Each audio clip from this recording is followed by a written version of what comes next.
Okay, we are continuing Sadi Bet, Yoreh Sadi Bet, Basar B'chalav.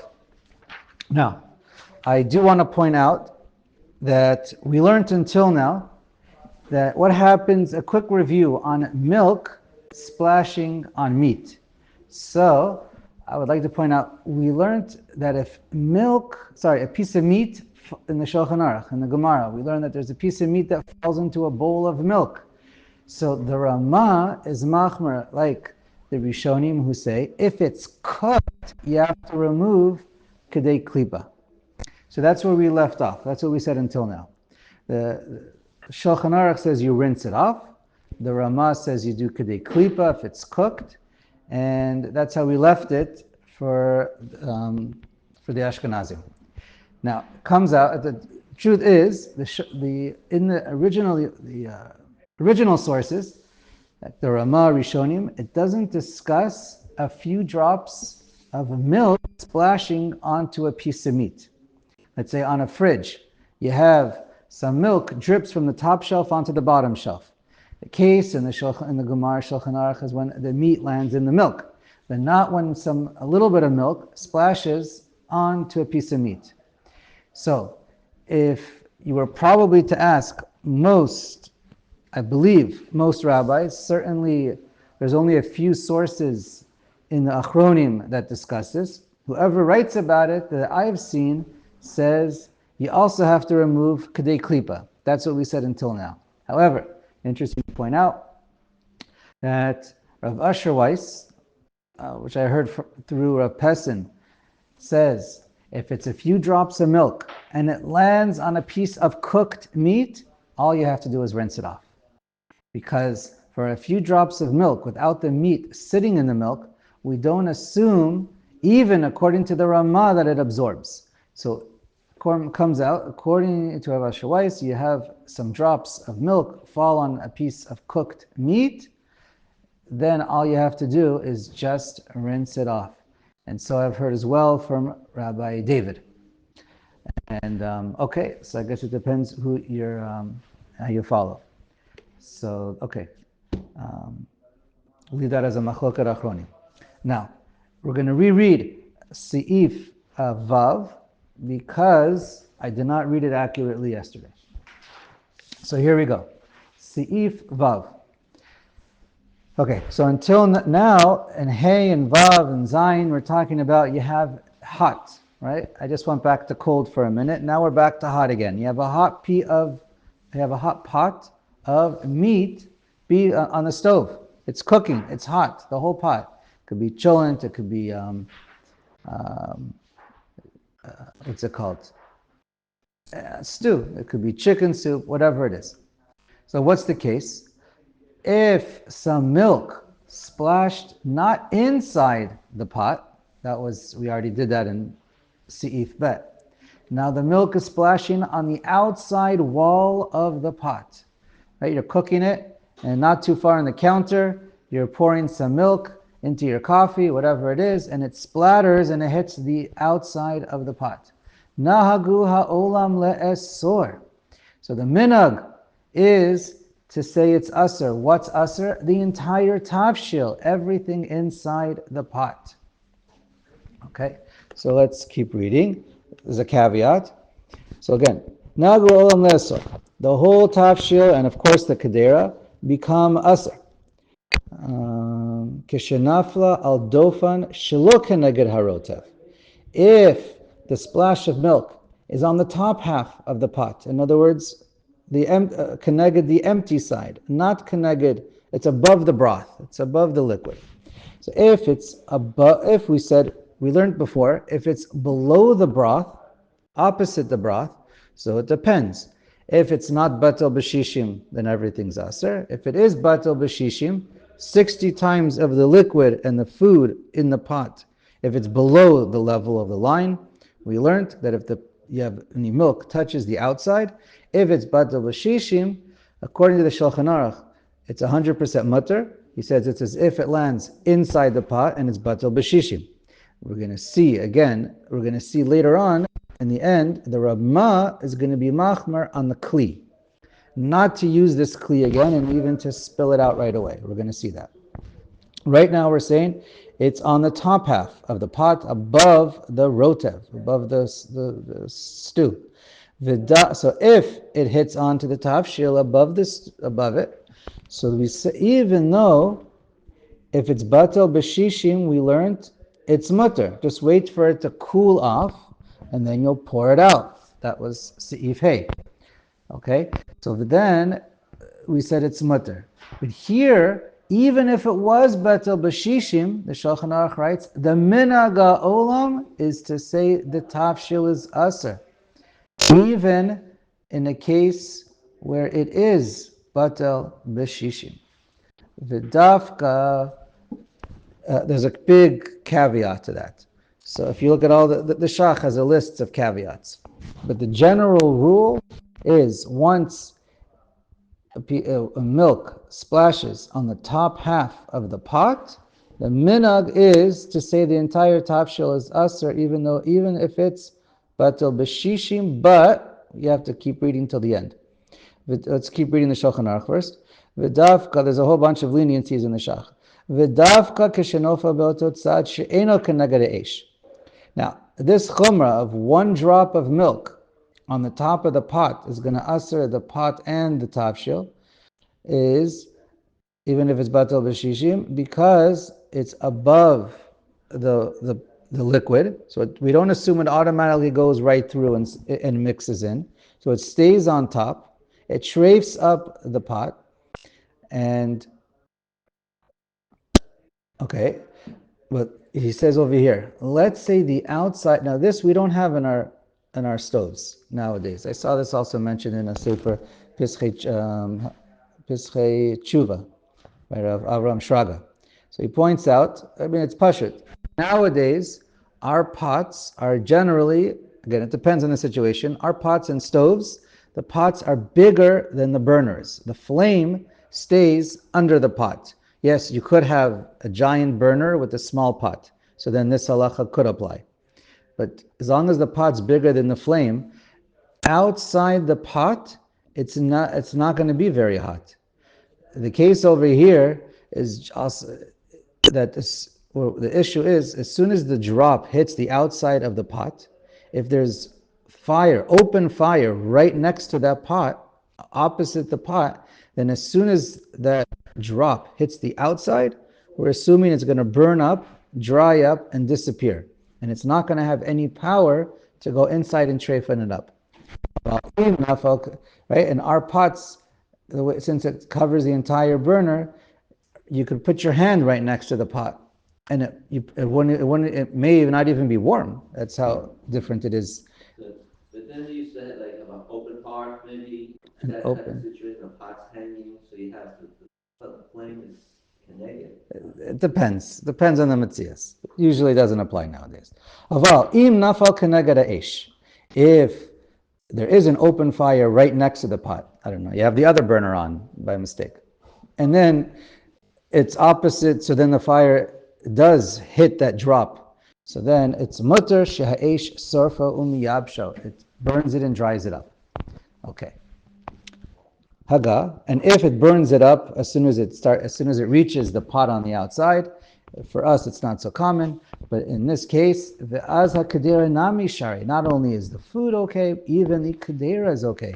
The kadera never gets aser. Okay.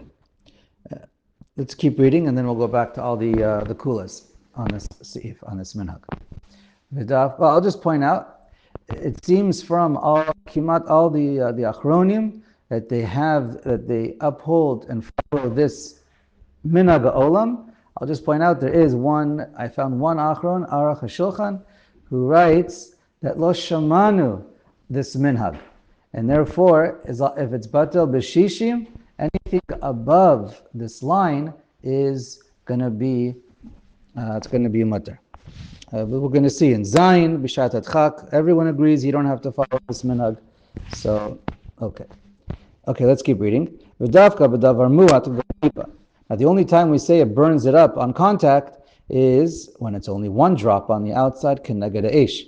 But if it's a whole cup, it's a lot, it's a big splash. So then ein lahatir, because we know it's a lot of cold all at once, and it doesn't just disappear and evaporate. So therefore ein lahatir. Afilu im nafal keneged eish, even if it is neged eish, alim kin keneged harotev al yedei shishim. Unless, of course, according to the Shulchan Aruch, it's keneged harotev, it's in the bottom half. So as long as it's batel b'shishim, it could be one tipa, it could be a lot of tipas, it could be a whole cup. But then the inside has to be that much more. As long as it's keneged harotev and batel b'shishim, according to the Shulchan Aruch, the kli is okay and the tafshil is okay, and you don't have to even kasher it. Everything's okay. We're about to read the Ramah says the tafshil is okay, but the kli is a problem. So let's read this. Haga. Vaza kadera have asura. Afilu yesh shishim betafshil neged atipa shenafla. So according to the Ramah, you're gonna, even though if it's, well, it depends which case he's referring to, but either there's anytime you're going to have more than a tipa, it doesn't. So then, if it's going to be opposite the tavshil, it's either way. Once you have milk hitting the pot on the outside, he's always machmer. Whether there's shishim or not shishim, the pot does become aser. And even if it's shishim but tavshil, so the tavshil might be okay, depending on the case. But still, either way, no matter what, according to the Ramah, the kli always needs to be kasher. And then we pointed out, to kasher, it's a machlokas. The Pischei Tshuva quotes an opinion that says it's not enough to, when it gets trade from the outside, it's not enough to kasher it from the inside and have it boil over like we do on Pesach often, to kasher its own kli. He says, for this case, you have to kasher it even from the outside, but some disagree. So it's a machlokas lamaisa if you can do that or not, by over boiling it from the inside only, or if it must be dunked in completely. Okay. Now, since according to the Ramah holds the kli becomes aser because milk goes inside the kli. So what does he say? V'yare miyad etashel imenu b'tzad acher shelo keneged atipa. So this is not, according to the Shulchan Aruch, once it's keneged harotev in the bottom half, and it's batel b'shishim, everything's fine. But according to the Ramah, and as a point pretty clear from the Shach and the Bir al-Agra, that the issue is that we don't know how quick the milk goes through from the pot into the tafshil, so therefore it could be on like a slow release, and therefore there's a constant basar v'chala bishul. Even though it's batel b'shishim, it's going to be mutter, but you don't want to see and allow this bishul. It's going to become batel, but you don't want to lechatchila be watching this slow release of bishul of basar b'chalav that may or may not be becoming mutter from betel, but still you don't want to see that. So therefore you lechatchila. It's only a din lechatchila. You pour it out immediately because there's active bishul. We learned previously if it was keneged, if the milk only hit the top half of the pot, so then that's when we said, since there's no slow release on the bottom, we just let it cool down. But if it's on the bottom half, opposite the milk, so then we know right now the chalav is going out. And again, all this is, we're not exactly sure. Like in the case of when it's above the rekan, we don't really know if it's going down or staying up there. That's why it has to be the tafshil. It still also has to be more than shishim in order to make it okay. And we're just not sure if it goes down or not. But if it's above, imanavshach, if it goes down, it's batel b'shishim. If it stays up, then that's why we have to let it cool down before we vibrate it or pour it out. Is that Shema working for Safek and Space Bacon? I'll say it depends, or maybe. But usually not with these types of cases. V'im bishlu b'kedera tafshil acher dinu kamo b'pama rishon. So this is the Ramah who holds the kedera becomes aser if the tipa is keneged. Right? Everyone says if the tipa is keneged, the rekan, the above half, the kedera is a problem. You have to kasher it. But what if it's keneged, the rotev, the bottom half? If it's shishim, so the Ramah holds A tegdera stays aser lechatchila, and you have to kosher it. And however you dealt with it in the first time, you deal with it the same halachas for the next time until you kosher the pot. That's lechatchila. Of course, b'diavad, the tafshil, okay, depending on the case, it might be mutter, and you're going to see in Zayin, certainly bishat chak, it's mutter. Okay. So you have to capture the pot if it falls on the top half. The drop falls on the top half. If the drop falls on the top half, so everyone says you have to kosher it. The Shulchan Aruch and the Ramah. Because on the top half, we don't know if that drop stays in the kli forever, or if it dissipates and absorbs all around. So since it's the chashash, okay. Now, we just said there's the minhag, if it's on the top half, the minhag is, even if, right, in hay we learned, you let it cool down, and then you can eat the food. In vav we learned, it doesn't help to let it cool down, you still have to throw out the food lechatchila.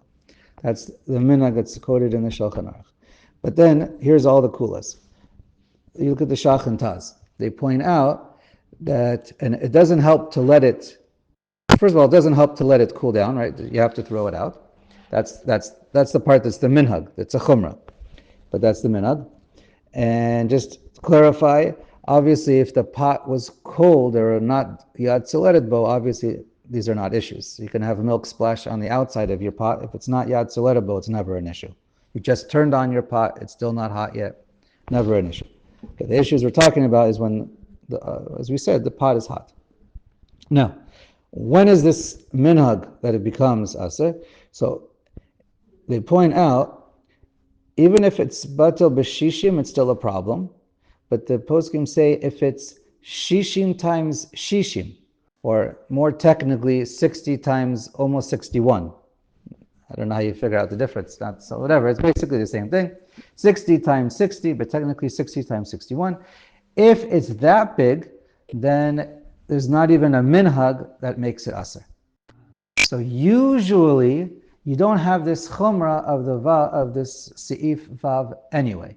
If you have one drop of milk hits the outside of a cooking pot, again, usually in your kitchen it'll be batel or b'shishim or shishim times shishim. So whether it's on the top half or the bottom half, it's not usually a problem. It does create an issue for the kli to use it for the next time. Depends if it's top, bottom, Shulchan Aruch versus Ramah.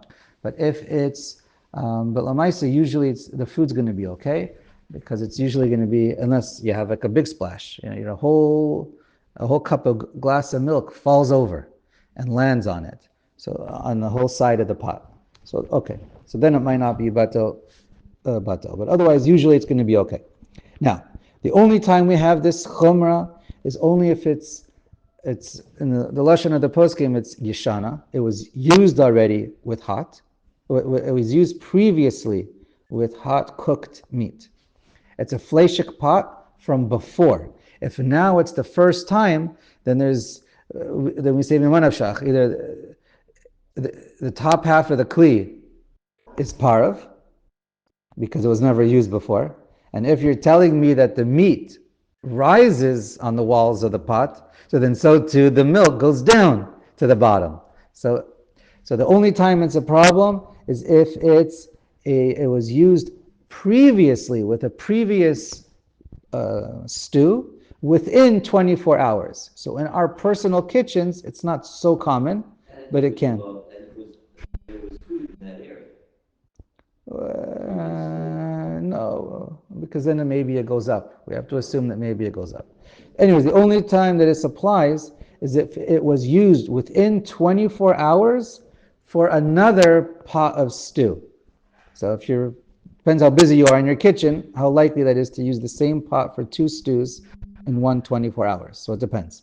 But that's the only time it's a problem. If it's a brand new pot, or it wasn't used for 24 hours, or it's shishim times shishim, it's never going to be a problem for the food. You don't have to kosher it either if it's So then I think you still need to kosher it. If it's on the top half, according to everybody, the bottom half only according to the Ramah. So if it's an Eina ben Yomo, also the minute doesn't. Eina ben Yomo, the minhag of saying the food is aser doesn't apply, but you still have to kosher the pot. Okay, so I think we did it better today. And yeah, I think we explained it pretty well. That's all the, yeah. Let me just double check if we got it all.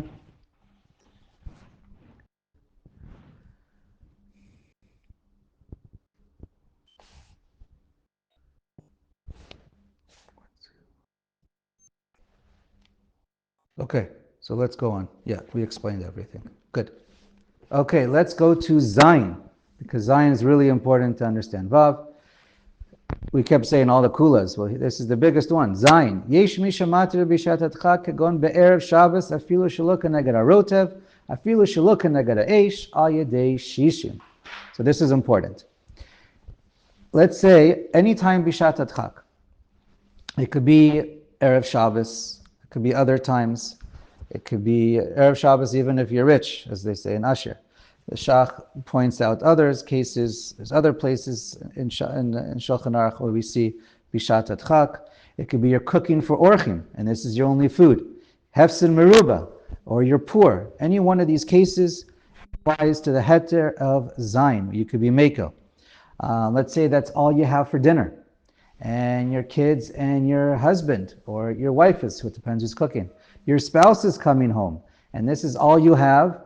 And you slipped, you tripped, and the milk splattered on the outside, and they're going to give it to you if there's no food to eat ready when they come home, and you're nervous, or you have nothing else you can quickly put up. So then all these cases could be mutter. Right? As the Shach puts it, kifi re'ot einei hamoreh. So whatever, any of these cases where you're lachutz, you don't have. So what is the? So it has. Right. So we learned. Okay. What is the kula? So even if it's not opposite the fire, which is our cases, it's not going to burn up. In other words, the milk is going to sit and cook through the pot on the outside. So it still has to be shishim though. If it's not butter, if it has to be shishim, keneged one drop of the pot. No, sorry. Whatever milk splatters on the outside of the pot, whether it's above the water or below the water, anywhere on the outside of the pot, just to clarify, you still need to have shishim in the food, keneged the drop or drops of milk. I think he's saying that if it's above the waterline, you need shishim of the pot to No. Look at the Taz. B'shishim v'tavshil neged hatipa lechud. You only need shishim keneged the amount of milk that splatters. Yes, but Yeah. No, pinch b'shishim v'tavshil negative. okay. That's The tavshil has to be whatever's cooking has to be. That you don't add the pot. It's whatever is cooking, which is kimat every case, unless it's a big splash or a whole cup of milk. As long as you have shishim of the tavshil, keneged the tipa, whatever touches. We don't say chanan, or in this case, we don't say in the bishat adchak, we don't apply the principle of chatichas nasas nevela to a kli. So you don't need shishim keneged the shishim of the tipa, and you don't need shishim keneged shishim. All you need is shishim of the tavshil keneged the amount of milk that splatters. And then it doesn't matter if it's above the line or below the line. When it's bishat adchak, the food is going to be mutter, and then the kli you can keep using to cook with erev Shabbos or for your orchim. But then once the shat adchak goes away, then you have to kasher your kli. Again, depending Shulchan Aruch or Ma, you have to kasher your kli once it's no longer a time of tzarech gadol. Okay, so we had lots of kulas to this sivav. Okay, now let's just continue. Haga, v'hachi nahug, and that is the halacha to be meko, like the Shulchan Aruch. V'im nishbach halav or sha'ar iser roteach hagabe karka. Now, a couple quick cases the Ramah is going to bring. It's important just to follow us through. You pour hot milk, and it lands on the floor. Okay, it's still hot. Im sha'ar iser roteach hagabe karka. Now, it's hot. You have boiling hot milk onto the floor. Ve'midu alav kedera chama. And then you put your hot. Then you put a hot pot on top of the chalav that's spilled. So you have hot chalav on the counter or on the floor. On top of that, you put a hot pot of stew, your cholent pot, whatever, right on top of the milk. So now, anything that's on the floor or on the countertop has a din of a kli sheni, because it's not attached to the kli rishon, right? The hot milk spilled, it's lying on the floor on the counter. It's a second kli. That's a kli sheni 100%. Not iroi. It's separate. There's no kiluach. There's no stream. It's connecting. 100% kli sheni. Kli sheni. The ground essentially, or the countertop, becomes your kli sheni. Perfect. And so therefore, the liquid has a din of a kli sheni, and the kli sheni is eno mavashal. Period. So therefore, the pot should be just fine, except if the pot is cold, everything's fine. If the pot is hot, yatzaledbo, so now the pot itself has a din of that it's hot, and because the pot itself is hot, let's say it's a cliche, it's kli rishon, so it's nivla, it's beleya itself. Kadei klipa, we'll read. Ulachein akadera sura de beleya ktsat. It's beleya a little bit. Vetavshel mutter, the food inside the pot, right? Only kadei klipa. So everything in the pot is going to be mutter. The tata gavar, because we say tata gavar, which is what's on the bottom. What's the stationary item? That's the counter or the floor with the milk, which is a kli sheni. So even though everything is warm, it doesn't matter. It doesn't do anything. V'kiluach min hakadera or tachat shalach al hakadera tzonenet. Now let's say you pour from a hot milchik soup. I don't know, something, you're boiling hot milk. And you pour from that pot, so it depends. You're pouring into another pot that's of meat that's cold even. So it depends. If the stream gets broken, like you splash it in, you throw it in, so then this milk is no longer attached to the kli rishon. Havenami kli sheni. It also has a din of a kli sheni, not iroi kli rishon, because it got thrown in, and the stream got broken from the original source. But if it's you pour it in nicely, so while it's being poured in and it touches the meat, on the cold meat, it's attached a dye to the pot. Ke'iroi ve'akadera tzonenet, even though the kadera is tzonenet, ne'esra imayat soledet bekiloach hanogea b'kadera ve'hatav shel shebetocha. So then it becomes so if it's still yad soledet bo, when it reaches the meat, then everything has a din of iroi kli rishon, and therefore it's going to be aser. Ve'hatav shel shebetocha shari. Talking about the cold one has milk. The inside, the pot, you have a piece of meat or cold stew pot on the counter, and you pour from a burning hot of milk, a burning hot pot of milk, that gets poured into the tafshil or the kadera. So it depends. So he says like this: the kadera becomes tafshil shebetocha shari. One second. Everything becomes mutter. Why? Because it's only aseret kadei klipa, and it gets mixed in right away. If it's a liquid, if it's a solid, then you have to remove kadei klipa. If the pot itself is hot, v'hu kli rishon. But if your meat is hot and it's still a kli rishon, the kol shekon omed eitzel ha'esh. Certainly, if it's still on the burner, even if it's not on the burner, it's still yad soledet bo in the kli rishon. So then, afila kilua chutzonein, even if you're pouring from a cold pot of milk, the pitcher of milk from the fridge, I call aser. Everything becomes aser. The tata gavar, because right now this new case he just threw in is when the pot is hot and the pot itself is the kli rishon. So then it's tzonein from the cold milk into a hot pot that was or is still on the fire. The kulu aser, that becomes complete aser. This case we already had. That was the case in the beginning of Tzadi Aleph. Now, last thing here, Tipa nofelet al kisu yekidera, dina you know what,